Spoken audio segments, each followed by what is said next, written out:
মাই dear learners, এই লেসনে আমরা close সম্পর্কে আমরা একটু জানার চেষ্টা করব। আমরা যখন কোনো ইংরেজি সেন্টেন্স বলি, একটি সেন্টেন্সে এক বা একাধিক কিন্তু ক্লোজ থাকে। এখন কিছু ক্লোজ ইন্ডিপেন্ডেন্ট আর কিছু ক্লোজ ডিপেন্ডেন্ট। আবার ইন্ডিপেন্ডেন্ট ক্লোজকে আমরা মেইন ক্লোজ বলি, আবার এই ডিপেন্ডেন্ট ক্লোজকে আমরা সাবঅর্ডিনেট ক্লোজ বলি। এখন সেন্টেন্সে ক্লোজ মানে কি? ক্লোজ মানে হচ্ছে উপবাক্য বা বাক্যের উপাদান। এই যে ইন্ডিপেন্ডেন্ট ক্লোজ হচ্ছে স্বনির্ভর, মানে এই বাক্যের অর্থ প্রকাশ করতে সে কোনো বাক্যের উপর নির্ভরশীল। আর ডিপেন্ডেন্ট ক্লোজ সাধারণত ইন্ডিপেন্ডেন্ট ক্লোজের উপর নির্ভরশীল, মানে মেইন ক্লোজের উপর নির্ভরশীল। এই মেইন ক্লোজ ছাড়া কিন্তু ডিপেন্ডেন্ট ক্লোজ পরিপূর্ণ অর্থ প্রকাশ করতে পারে না। আর ক্লোজের সাধারণ বৈশিষ্ট্য কি? প্রতিটা ক্লোজে অবশ্যই সাবজেক্ট থাকবে এবং ভার্ব থাকবে। আমরা এই বোর্ডে লেখা এই চারটি এক্সাম্পল দেখলেই আমরা পরিষ্কার একটা ধারণা পাবো what is dependent close and independent close, বা মেইন ক্লোজ, সাবঅর্ডিনেট ক্লোজ, বা অনেক সময় আমরা প্রিন্সিপাল ক্লোজ বলি মেইন ক্লোজকে।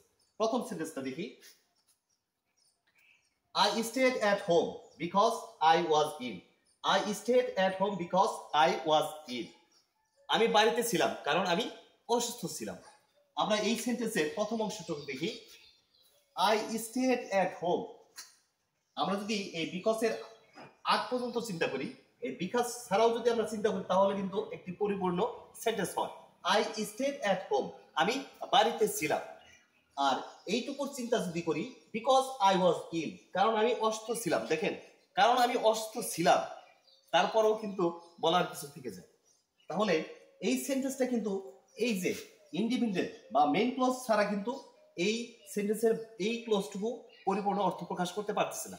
তার মানে এই ক্লোজটা এই ইন্ডিপেন্ডেন্ট ক্লোজ বা মেইন ক্লোজের উপর নির্ভরশীল, যার কারণে বিকজ আই ওয়াজ ইল এই অংশটুকু হচ্ছে ডিপেন্ডেন্ট ক্লোজ, মানে এই ডিপেন্ডেন্ট ক্লোজ ইন্ডিপেন্ডেন্ট ক্লোজের উপর নির্ভরশীল, বা একে আমরা সাবঅর্ডিনেট ক্লোজও বলতে পারি।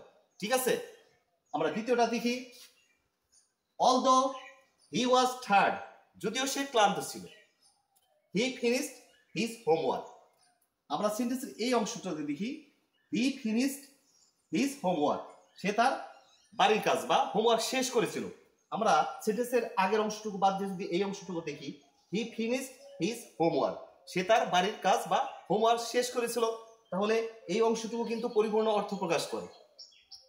আর যদিও হি ওয়াজ টায়ার্ড, যদিও মানে although he was tired, although he was tired, যদিও সে ক্লান্ত ছিল, আবারও কিন্তু একইভাবে কিছু বলার থেকে যায়।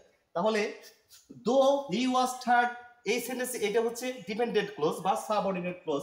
আর এই অংশটুকু হি ফিনিশড হিজ হোমওয়ার্ক, সে তার কাজ হোমওয়ার্ক মানে বাড়ির কাজ শেষ করেছিল, এটা হচ্ছে স্বাধীন মানে স্বনির্ভর, মানে ইন্ডিপেন্ডেন্ট ক্লোজ, মানে এই অংশটুকু এই অংশের উপর নির্ভরশীল। আরেকটা জিনিস খেয়াল করেন, আমরা দুইভাবে এই ক্লোজকে লিখতে পারি। প্রথম সেন্টেন্সে আমি দেখেন, এই যে I stayed at home because I was ill, এই সেন্টেন্সে কিন্তু কোনো কমা ব্যবহার করা হয় না। যখন আমরা সেন্টেন্সে ডিপেন্ডেন্ট ক্লোজ বা সাবঅর্ডিনেট ক্লোজ আগে লিখবো, তখন অবশ্যই সাবঅর্ডিনেট বা ডিপেন্ডেন্ট ক্লোজ লেখার পর আমরা একটা কমা ব্যবহার করি, অবশ্যই একটা কমা ব্যবহার করি, এটা যেন মনে থাকে। তাহলে দ্বিতীয় সেন্টেন্সে অলদো হি ওয়াজ টায়ার্ড, যদিও সে ক্লান্ত ছিল, এই সেন্টেন্সটা হচ্ছে ডিপেন্ডেন্ট ক্লোজ মানে সাবঅর্ডিনেট ক্লোজ, এই ক্লোজের উপর নির্ভরশীল। তাহলে এই সেন্টেন্সটা হি ফিনিশড হিজ হোমওয়ার্ক, এই সেন্টেন্সটা হচ্ছে ইন্ডিপেন্ডেন্ট ক্লোজ, মেইন ক্লোজ বা principal close. C the number 3, we went outside, আমরা বাহিরে গিয়েছিলাম। দেখেন, আর কিছু বলার প্রয়োজন আছে একটা মনের ভাব প্রকাশের জন্য? হ্যাঁ, আমরা বাহিরে গিয়েছিলাম, উই ওয়েন্ট আউটসাইড। কিন্তু যদি বলি ওয়েন দ্য রেইন স্টপ, যখন বৃষ্টি থেমেছিল, তাহলে কিছু বলার থাকে ওয়েন দ্য রেইন স্টপ, যখন বৃষ্টি থেমেছিল কি হয়েছিল, তখন কি হয়েছিল? তাহলে প্রশ্ন উত্তর আসতেছে উই ওয়েন্ট আউটসাইড। তাহলে ওয়েন দ্য রেইন স্টপ এটা হচ্ছে আমাদের ডিপেন্ডেন্ট ক্লোজ মানে এই ক্লোজটা এই ক্লোজের উপর নির্ভরশীল। সুতরাং উই ওয়েন্ট আউটসাইড হচ্ছে ইন্ডিপেন্ডেন্ট ক্লোজ, মেইন ক্লোজ বা principal clause. Clear? Last one, if you study hard. If you study hard, যদি তুমি মনোযোগ দিয়ে লেখাপড়া করো, you will pass the exam. You will pass the exam, তুমি পরীক্ষায় পাস করবে। আমরা সেন্টেন্সের প্রথম অংশটা বাইর করি। ইফ সেন্টেন্সের প্রথম অংশটা আমরা বাদ দিলাম, এই অংশটা ইফ ইউ স্টাডি হার্ড এইটুকু আমরা বাদ রাখলাম। দেখেন এইটুকু বাদ রেখে যদি আমরা এইটুকু চিন্তা করি, you will pass the exam, তুমি পরীক্ষায় পাস করবে। তুমি পরীক্ষায় পাস করবে, পরিপূর্ণ কথা কিন্তু এই সেন্টেন্সের আর কিছু বলার বাকি নেই। কিন্তু যদি বলি if you study hard, if you study hard, যদি তুমি মনোযোগ দিয়ে পড়ো, তাহলে কিন্তু আরো কিছু বলার থাকে। মনোযোগ দিয়ে পড়লে কি হবে? মনোযোগ দিয়ে পড়লে অবশ্যই একটা ভালো রেজাল্ট হবে, আর ভালো রেজাল্ট হলে আমি পরীক্ষায় পাস করব। তাহলে ইফ ইউ স্টাডি হার্ড এই অংশটুকু you will pass the exam, তুমি পরীক্ষায় পাস করবে, এই অংশের উপর নির্ভর করতেছে।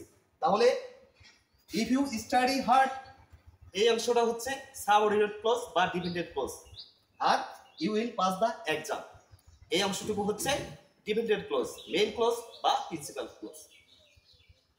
এখানেও আমি এই যে এই সেন্টেন্সের মতো ডিপেন্ডেন্ট ক্লজটা আমি আগে লিখছি, যার কারণে এখানে কমা ব্যবহার করছি। আর যদি আমি you will pass the exam, if you study hard, you will pass the exam, তুমি পরীক্ষায় পাস করবে যদি ইফ ইউ স্টাডি হার্ড, যদি তুমি মনোযোগ দিয়ে লেখাপড়া করো। আমি কিন্তু এভাবেও লিখতে পারি। তাহলে আমরা বুঝতে পারলাম কি, যে আমরা যখন কোনো সেন্টেন্সে বলি এক বা একাধিক ক্লজ থাকতে পারে, সেখানে ইন্ডিপেন্ডেন্ট ক্লজও থাকতে পারে, ডিপেন্ডেন্ট ক্লজও থাকতে পারে, আবার একের অধিকও ডিপেন্ডেন্ট ক্লজ থাকতে পারে। যা হোক, আজকে আমরা জানলাম যে ডিপেন্ডেন্ট ক্লজ কি আর ইন্ডিপেন্ডেন্ট ক্লজ কি।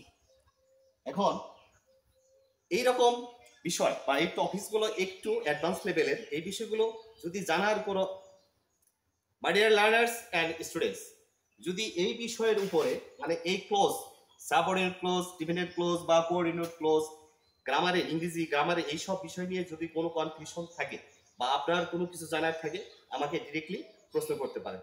আর লাস্টলি আপনাদের একটা রিকোয়েস্ট করি, যারা এই ভিডিওটা আমার ইউটিউবতে দেখতেছেন, আমি ইউটিউবে নতুন, আমার পেজটাকে আমার চ্যানেলটাকে সাবস্ক্রাইব করবেন, লাইক কমেন্ট করবেন। আর যারা ফেসবুক থেকে দেখতেছেন, অবশ্যই একটু কষ্ট করে একটা লাইক বা কমেন্ট করবেন। শেয়ার করার খুব একটা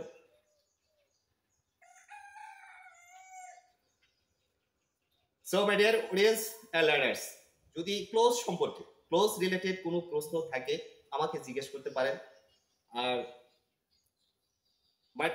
সো মাই ডিয়ার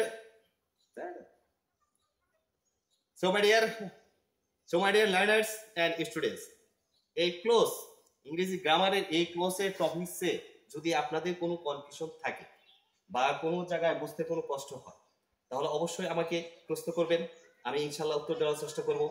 আর কোন বিষয়ে আপনার মাই ডিয়ার লার্নার্স অ্যান্ড স্টুডেন্টস, যদি ইংরেজি এই টপিকস ক্লোজ বা অন্যান্য রিলেটেড কোনো টপিকসে যদি আপনার কোনো প্রশ্ন থাকে, আমাকে ডিরেক্টলি প্রশ্ন করতে পারেন।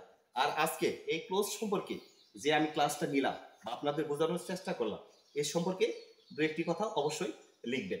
আর যদি ভালো লাগে লাইক করবেন, কমেন্ট করবেন, শেয়ার করবেন। যারা ইউটিউব চ্যানেল থেকে দেখতেছেন, অবশ্যই আমার চ্যানেলটাকে সাবস্ক্রাইব করবেন। আর যারা পেজ থেকে দেখতেছেন, অবশ্যই আমার পেজটাকে ফলো করে রাখবেন। আর কোন কোন ধরনের ভিডিও আপনাদের ভালো লাগে বা দেখতে চান বা আপনাদের প্রয়োজন, সেটা আমাকে জানাবেন। ইনশাল্লাহ চেষ্টা করব আপনাদের ডিমান্ড অনুযায়ী আমি ভিডিও মেক করার। Okay, stay well, see you next time. আসসালামু আলাইকুম।